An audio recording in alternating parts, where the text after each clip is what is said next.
ಮಾಡಿದಂಥವ್ರು ಅಪರ್ಣಾ ಅವರು. ಅವರ ನಿಧನದ ಸುದ್ದಿ ಅರಗಿಸ್ಕೊಳ್ಳೋದಕ್ಕಾಗ್ತಾ ಇಲ್ಲ.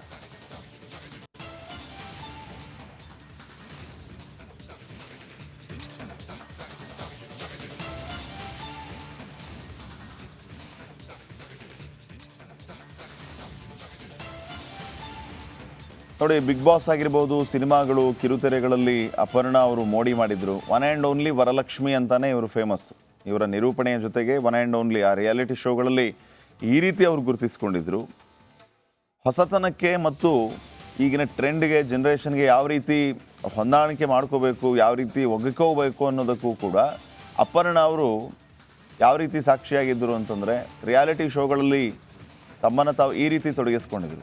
ಒನ್ ಆ್ಯಂಡ್ ಓನ್ಲಿ ವರಲಕ್ಷ್ಮಿ ಅವರ ವಿಶೇಷವಾದಂತಹ ನಟನೆಯ ಮೂಲಕ ಇನ್ನೂ ಹತ್ತಿರ ಆಗಿದ್ದರು ಜನರಿಗೆ. ಅವರು ಬಿಗ್ ಬಾಸ್ ಆಗಿರ್ಬೋದು, ಅನೇಕ ಕಿರುತೆರೆಯ ರಿಯಾಲಿಟಿ ಶೋಗಳಾಗಿರ್ಬೋದು, ಹೀಗೆ ಹಲವು ಕಾರ್ಯಕ್ರಮಗಳಲ್ಲಿ.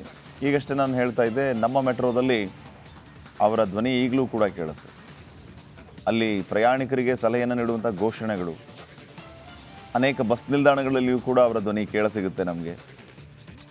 ಸೊ ಈ ಮೂಲಕ ಅಪರ್ಣಾ ಅವರು ಮನೆ ಮಾತಾಗಿದ್ದರು. ಆ ಕನ್ನಡ ಭಾಷೆಯ ಸೊಗಸನ್ನು ಹೆಚ್ಚು ಮಾಡಿದಂಥವರು ಅಪರ್ಣಾ ಅವರು. ಅಪರ್ಣಾ ಅವರ ಕನ್ನಡ ಬಹಳ ಸರಳ ಮತ್ತು ಸುಂದರ.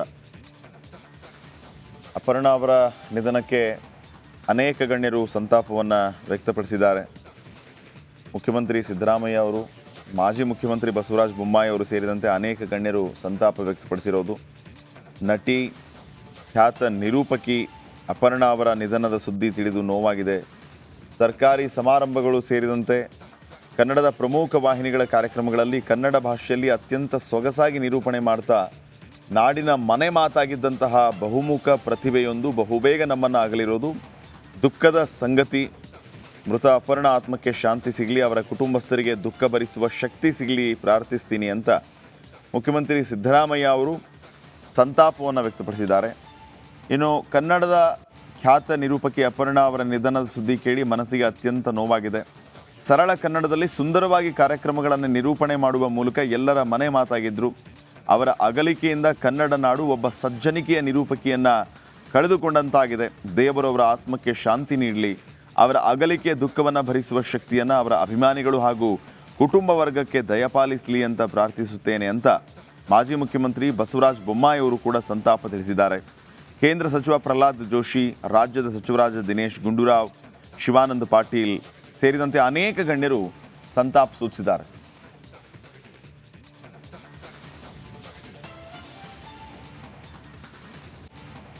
ಇನ್ನಷ್ಟು ಮಾಹಿತಿಯನ್ನು ಪಡೆದುಕೊಳ್ಳೋಣ. ಪ್ರತಿನಿಧಿ ಸವಿತಾ ಈಗ ಅಪರ್ಣಾ ನಿವಾಸದಿಂದ ನೇರ ಸಂಪರ್ಕದಲ್ಲಿ. ಸವಿತಾ, ಏನೆಲ್ಲ ಮಾಹಿತಿ ಕೊಡ್ತೀರಿ? ಏನು ನಡೀತಾ ಇದೆ ಅಲ್ಲಿ ಸದ್ಯಕ್ಕೆ?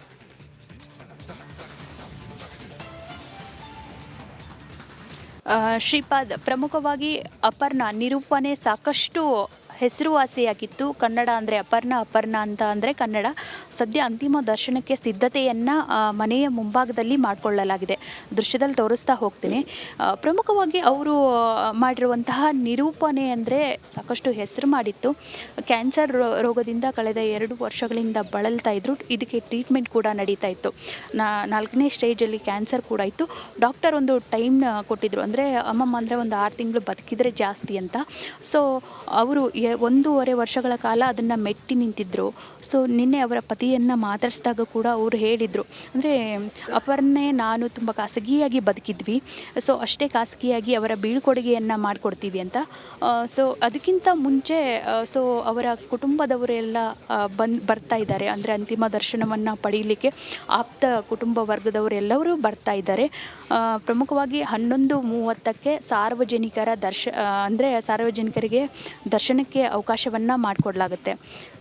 ಅಷ್ಟೇ ಅಲ್ಲದೆ ಕನ್ನಡ ಚಲನಚಿತ್ರರಂಗ ಆಯಿತು, ಕನ್ಯರು ಇಂದು ಅಂದರೆ ಬೆಳಗಿನ ಜಾವನೇ ಬಂದು ದರ್ಶನ ಪಡೆಯುವಂತಹ ಸಾಧ್ಯತೆ ಇದೆ. ನಿರೂಪಕಿ ಅಪರ್ಣಾ ಸಾಕಷ್ಟು ಹೆಸರುವಾಸಿಯಾಗಿದ್ದರು, ದಾಖಲೆಗಳನ್ನು ಕೂಡ ಬರೆದಿದ್ದರು. 1998ರಲ್ಲಿ ದೀಪಾವಳಿ ಕಾರ್ಯಕ್ರಮವೊಂದರಲ್ಲಿ 8 ಗಂಟೆಗಳ ಕಾಲ ನಿರ್ಗಳವಾಗಿ ಕನ್ನಡವನ್ನು ಮಾತಾಡಿ ಸೊ ನಿರೂಪಣೆ ಮಾಡಿ ಒಂದು ದಾಖಲೆಯನ್ನು ಕೂಡ ಬರೆದಿದ್ರು. ಇನ್ನು 2013ರಲ್ಲಿ ಬಿಗ್ ಬಾಸ್ ಕನ್ನಡ ಮೊದಲ ಸೀಸನ್ನಲ್ಲಿ ಕೂಡ ಪಾಲ್ಗೊಂಡಿದ್ದರು. ಚಂದನ ವಾಹಿನಿಯಲ್ಲಿ ವಿಶೇಷ ಕಾರ್ಯಕ್ರಮಗಳ ನಿರೂಪಣೆ ಕೂಡ ಮಾಡಿದರು. ಮತ್ತು ಇನ್ನು ಮುಕ್ತ ಮೂಡಲಮನೆ ಕಿರುತೆರೆಗೆ ಪಾದಾರ್ಪಣೆ ಮಾಡಿ ನಟನೆಗೂ ಸೈ ಅನ್ನಿಸ್ಕೊಂಡಿದ್ರು, ನಿರೂಪಣೆಗೂ ಕೂಡ ಸೈ ಅನ್ನಿಸ್ಕೊಂಡಿದ್ರು. ಅಷ್ಟೇ ಅಲ್ಲದೆ ಒಂದಿಷ್ಟು ಸಿನಿಮಾಗಳಲ್ಲೂ ಕೂಡ ನಟನೆ ಮಾಡಿದರು. ಮಸನದ ಹೂವು ಈ ಮುಖಾಂತರವಾಗಿ ಕನ್ನಡ ಚಲನಚಿತ್ರಕ್ಕೆ ಎಂಟ್ರಿ ಕೂಡ ಕೊಟ್ಟಿದ್ದರು.